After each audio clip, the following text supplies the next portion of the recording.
Hey, what's up guys, TechTine here, and I am back again with a brand new video. So before we begin this video, as always, I want to thank you all so much for watching this one. If you have subscribed to the channel, I want to thank you. If not, please consider doing so. I'll leave my social media in the description below if you guys want to check me out somewhere else. But let's jump into today's video. So today we're going to be taking a look at the Blue Studio View XL. And I mean, this one design-wise, it's promising. Specs, not so much. But in a way, like, I kind of expect that from Blue. So let's take a look at it. So props to Blue because this box looks really good. I mean, hey, come on, you gotta appreciate a good box. So honestly, in terms of specs, this is kind of not so much. But if you're buying this for a kid or someone as their first phone, then this should be good.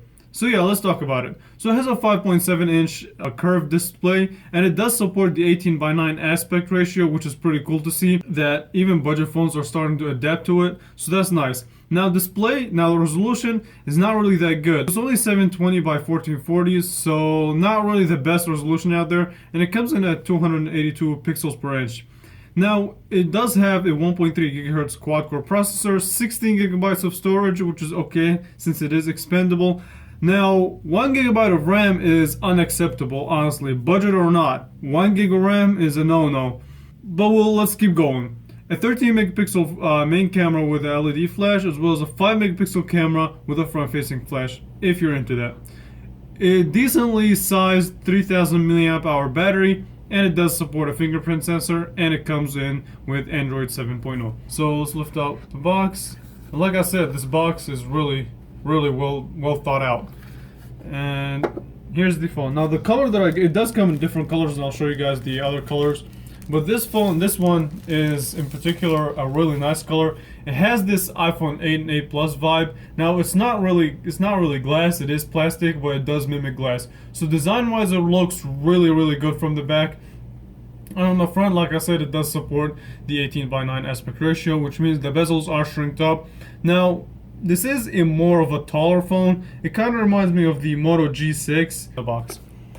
So you get your IMEI information. And Blue tends to be generous in terms of accessories that come with the phone. So let's see what they provide this time. You have your headphones. So it comes with headphones. I mean, they are, I highly doubt that they're any good, but hey, you get headphones. So let's see what kind of connector it uses. So it uses micro USB, not USB-C, which is another, I don't know, another disappointment. And your wall adapter. Let's see, user manual, don't really need it. Your 3000 milliamp hour battery, and the battery is, I mean, it's a pretty large battery, not in capacity but in size, so there you go. Okay, this case actually looks really good. I thought it was just gonna be a clear plastic case, but this one feels really good. When I do my testing and my full review, I'm definitely gonna put it on the phone because it's a nice touch, honestly. So let's see. Oh wow, okay, so you also do get a sticker, so they're really emphasizing this artwork, I guess, and a screen protector. So yeah, let's put all this stuff to the side. Take this plastic off.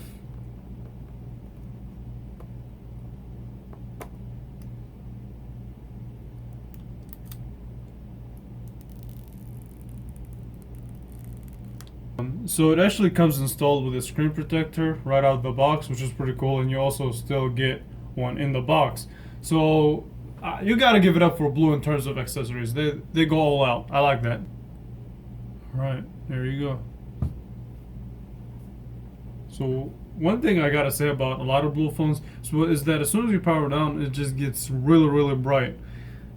Yeah. Okay, so while it's doing its thing, let's just walk through the ports and through the design. So like I said, this is your 720p, a little bit higher than 720p, 18:9 aspect ratio. Your 5 megapixel camera, you have a microphone, your front-facing LED flash, earpiece, your Blue logo on the bottom, and also on the bottom you have your micro USB, your speaker. Now I doubt it's a dual speakers. It's probably just for symmetry reasons. That's why they have two of them.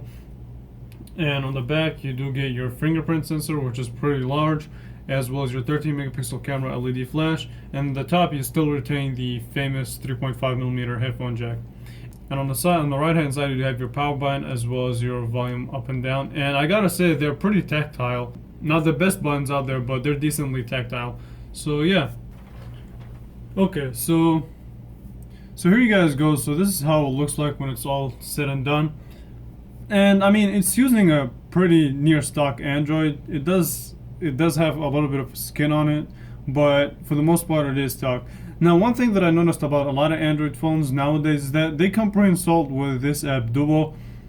And can you guys let me know if you use it or not? I'm just curious. So yeah, the only apps, okay, so it does come with a couple of Blue apps, like the Blue Help as well as Blue Rewards. And let's see what that's about. Up to $25 a month with the new Blue Rewards app. I don't know how this works, so let's see.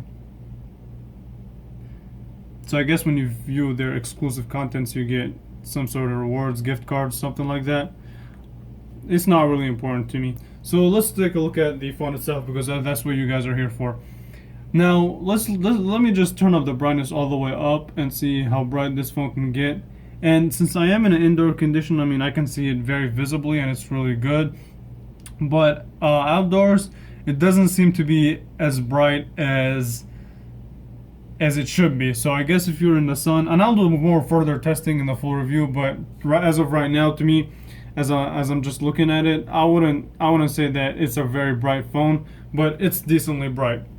Now, display quality itself, so if we tilt it to the side and we tilt it up and down, there is some off-axis distortion. So like, okay, so it's, overall the display to me, as on first impressions, it's a pretty okay display. It's not the best, but it's not the worst. That notification sound is ugly, by the way. But yeah, let's just open day-to-day tasks, so like the phone app. Okay, it took a little second to open it. The messaging app. Okay, a little bit faster. Let's see, let's open up the camera. And let me show you what other colors this phone comes in. So it does come in a standard gold color, as well as silver, and also the matte black color. But to me personally, I actually like this kind of gold color. It kind of mimics the iPhone 8 and 8 Plus. It gives you that it has a glass back, even though it does not. But yeah, I think it looks pretty cool. Okay, so the camera seems not really that good, but hey, like I said, I'll do further testing. But right off of the viewfinder, the camera, it looks a little bit choppy. It lags a little bit. I don't know, the contrast, the sharpness so far. I mean, I don't know. I'm just looking at the viewfinder and it's not really that good. And usually that's a bad sign. But I didn't really expect much from this camera. So let's do a video. Let's do a video and a speaker test. Let's see if this 18:9 aspect ratio display can give you a good immersed experience. So let's load up YouTube. All right. So this is your standard view, and you can do your zoomed in view.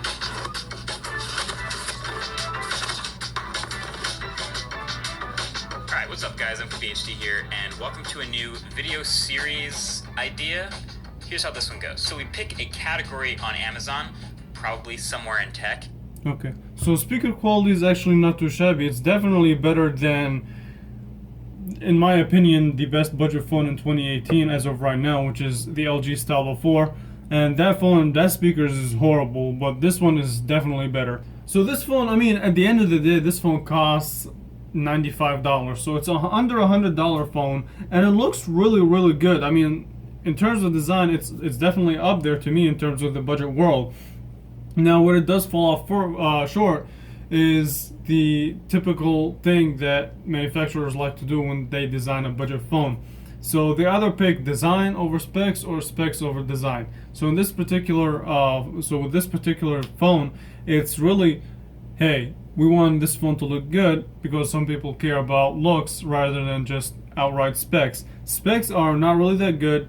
It is a little bit slow in opening day-to-day apps, but speaker quality is actually pretty decent. Display quality is not too shabby, not the best, but definitely not the worst. And you still get this 18:9 aspect ratio. you get an okay camera. I mean, it's still usable, but I wouldn't do backflip, so I wouldn't write home about the camera. It's okay. You get it in a phone, and also like it's a phone under $100 and looks really good. So yeah, they really picked design over specs because this phone looks really good, especially this color. I think it looks fantastic. And overall, I'm gonna end it here. And this is an impressions video. For the full review, if you guys want to see something tested, something specific like gaming or anything like that, let me know in the description and I'll make it happen. So yeah, let me end it here. I want to thank you all so much for watching this one, and I will catch you guys in the next video really soon. Thanks for watching.